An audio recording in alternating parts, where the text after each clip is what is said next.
In this video, we're going to walk through the best AI tools for writers in 2026. My name is Jason, and this is a channel all about creative writing with AI as a creative partner rather than as a replacement. And we're going to be discussing 6 tools today, which is less than the other version of this video that I've made in the past because A, these tools have gotten so good that we really need less of them, and B, I think I've actually narrowed it down to the best of the best. Now, full disclosure, one of the tools on this list is my own, which I just released, so I can no longer be completely unbiased when making these lists, but I will say that my tool is kind of in its own category. It doesn't really have that many direct competitors, and I have genuinely tried my best to remain objective here. And even though I have my own tool, I'm also using most of the other tools on this list every single week, if not daily. First, I want to discuss what I typically recommend for people in their AI tool set. And I generally recommend that you have one AI chatbot, and that AI chatbot acts as a kind of catch-all for any particular use case that you might have. And then in addition to that, I recommend having a writing specific tool,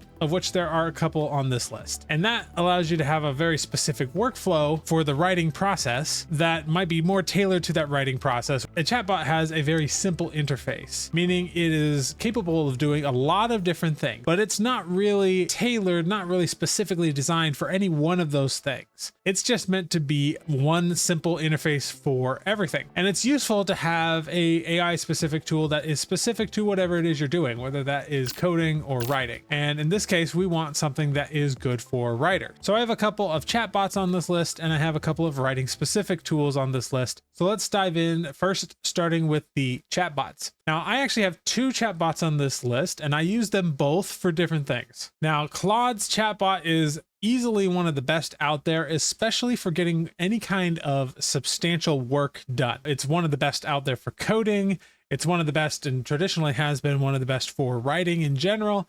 And it's the one that I turn to if I ever need to actually develop content or develop program or something like that. It's also the one that I turn to if I really need it to think about a particular problem, because for whatever reason, Claude is really good at getting its models to think through a problem, and that really leads to much better results overall. Now, specifically, I recommend this version of Claude. When you join a Claude membership, you can actually download a desktop version, and that desktop version includes the regular chatbot, like you can see here, but it also includes over here on the side, you can access cowork and code, which, you know, I could make a whole like full course video going through everything that you need to know about Claude. And some of these features are a bit more advanced, but I will say, like, if there's any kind of project that you're working on, such as a book, then knowing how to use Claude Code and Claude Cowork are excellent tools in your arsenal. And I know a lot of authors that have just totally migrated to Claude for all of their use cases. The only downside I find for Claude is that you don't have access to other models other than the Claude models. And these days we are starting to get a few models that work better for writing than the Claude models, at least in certain instances.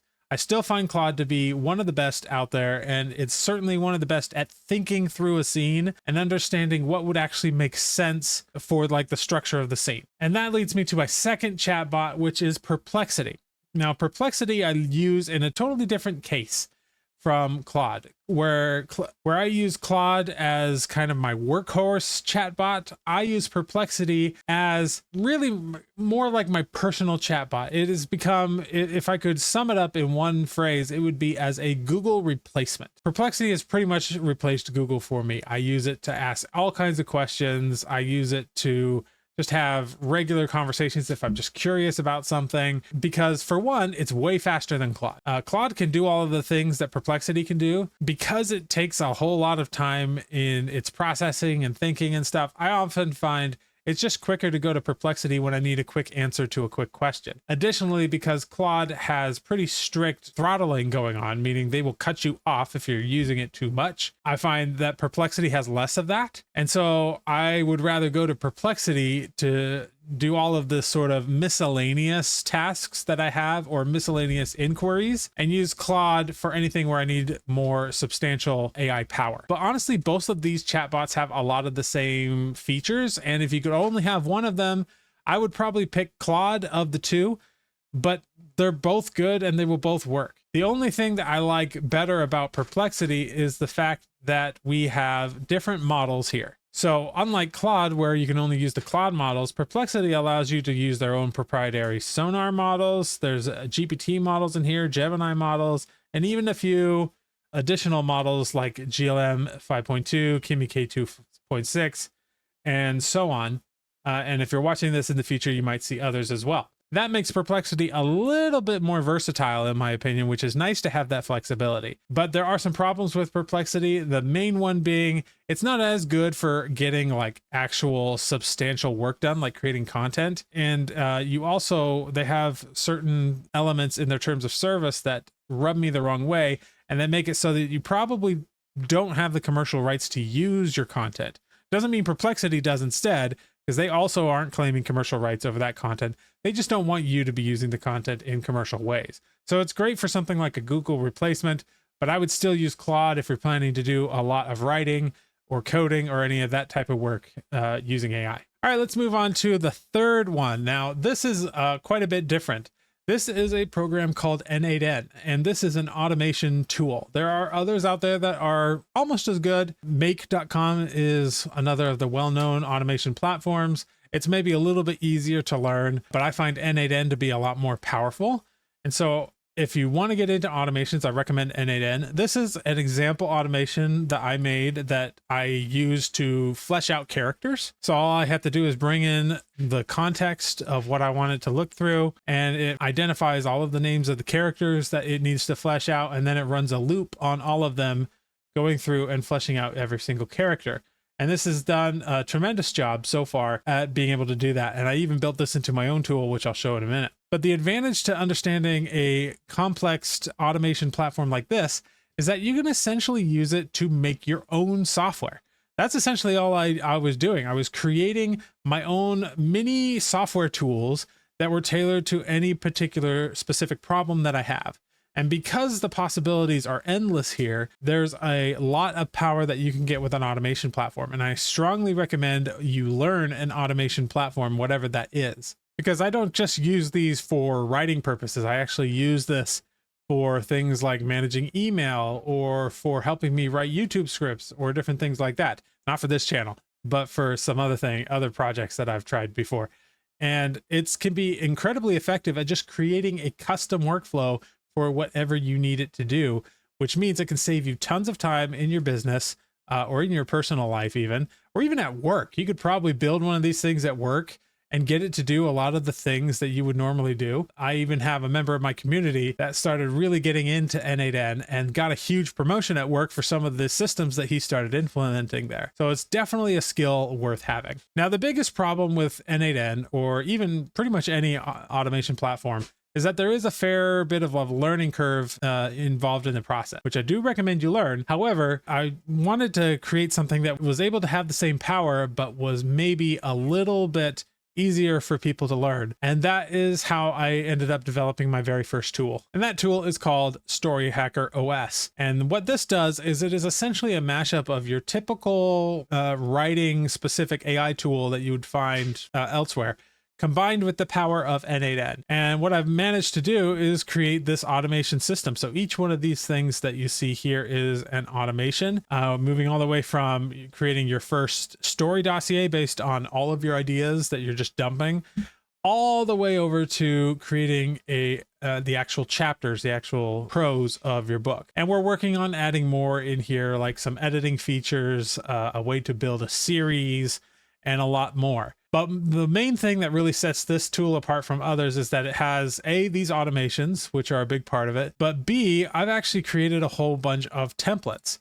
So if you look at this, you can actually see we've added a bunch of genre templates because I really have done a whole lot of research. I went out and found about 220 some genres on Amazon that were doing really well today commercially, and essentially did this big analysis of all of them to create some of these genre guides, because AI really thrives with structure. So I found that using structure in the form of these genre guides is a great way to create a book that is much more more likely to appeal to the reader. And to my knowledge, this is the only tool that I know of that has that system involved in the process. Most of the others will rely on you knowing all of those tropes and all of those key plot points and everything for the genre that you're trying to write in, so that you would direct it to do that. None of the other tools, to my knowledge, actually give you a lot of that information up front so that you're a little bit closer to that goal, and then you can just take it from there and make it your own. Now, I've done a couple of videos already on Story Hacker OS, so I won't get into all of the features that it has available, but suffice it to say, it is my dream child, and hopefully it's something that could be really useful to all of you. It is also critically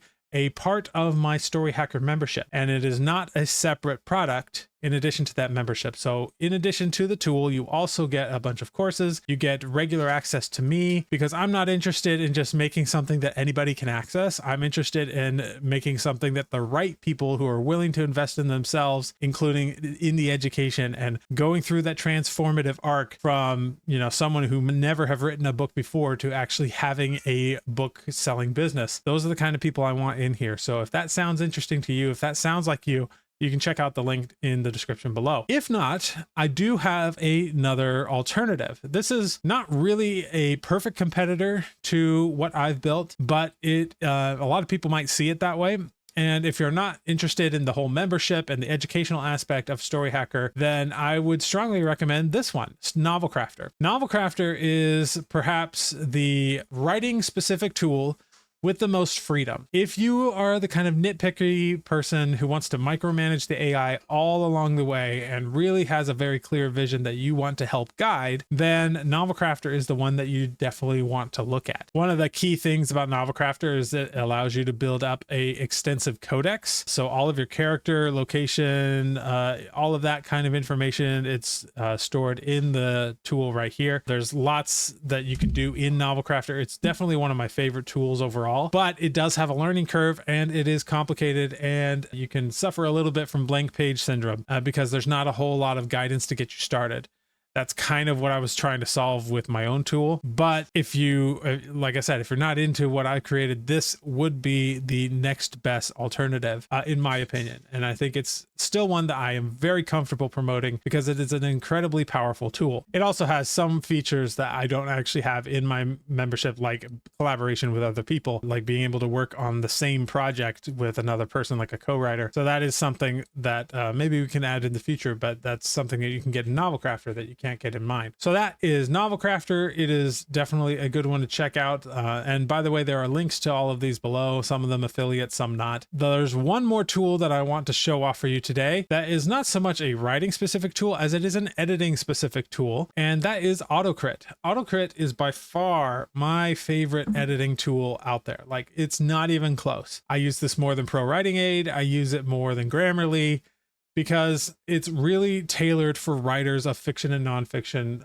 like long form books. Now, other tools like Pro Writing Aid and Grammarly can be useful if you're doing proofreading for emails and other like miscellaneous writing projects. But for books, which is what we care about on this channel, Autocrit is your go-to for sure. And one of the reasons I like them, and one of the reasons why I'll continue to promote them, even if I came up with similar features in my own tool, they've done a lot of work that I couldn't possibly hope to do, involving actually analyzing a whole bunch of books in different genres and making sure that data was in their platform. Like, for instance, right now you can see over here, it shows that there are in a work this size, approximately 54 cliches in the fantasy genre on average, and it found that I had 27. And this is just cliches, and it'll point out what these are. So I could select, okay, over the edge is kind of a cliche phrase. So I could go to this and say, okay, do I want to change this or what? Additionally, it looks like actually the second one is just right here. So I could go through and look through all of these and see if there's a different way I want to phrase things. Additionally, I could look at, let's say, showing versus telling. And over here, it's going to do the analysis of the book and show me how many times I'm using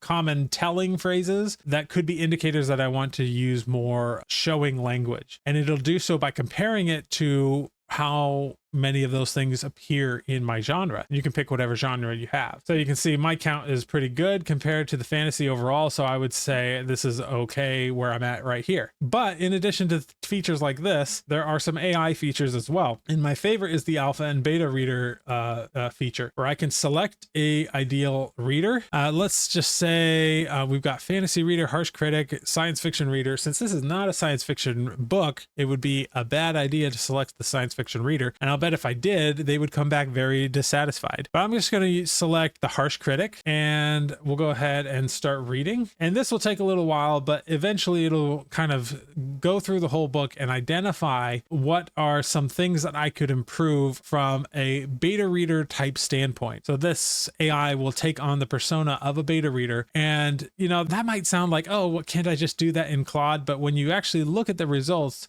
you see it actually gives you highly actionable, very useful feedback that I think would be very similar to what I might actually want to use or what I might actually encounter if I met up with a developmental editor or something like that. So you can see it has gone ahead and finished its overall analysis, and it says the story's pretty good, the reader fit, it could use some work, and it gives me explanations for that. It gives me like a favorite line, it gives me the emotion by chapter, it gives me an overview of characters, and if you click on any one of these little hashtags here, it'll actually take you to the moment where that it's actually referencing there, which is actually a really cool feature and something that would be I don't know how they did it. It would be very difficult to code AI to do something like that. So overall, I really love this, and it's a great way to kind of get feedback on your book, especially if you don't have the audience to actually have a whole team of beta readers for your book. So those are my 6 primary tools that I recommend for authors who want to write particularly fiction with their books, although some of these will work for nonfiction as well. If you've watched this far, but the tools are just the first part of the process, and there's really a whole system that I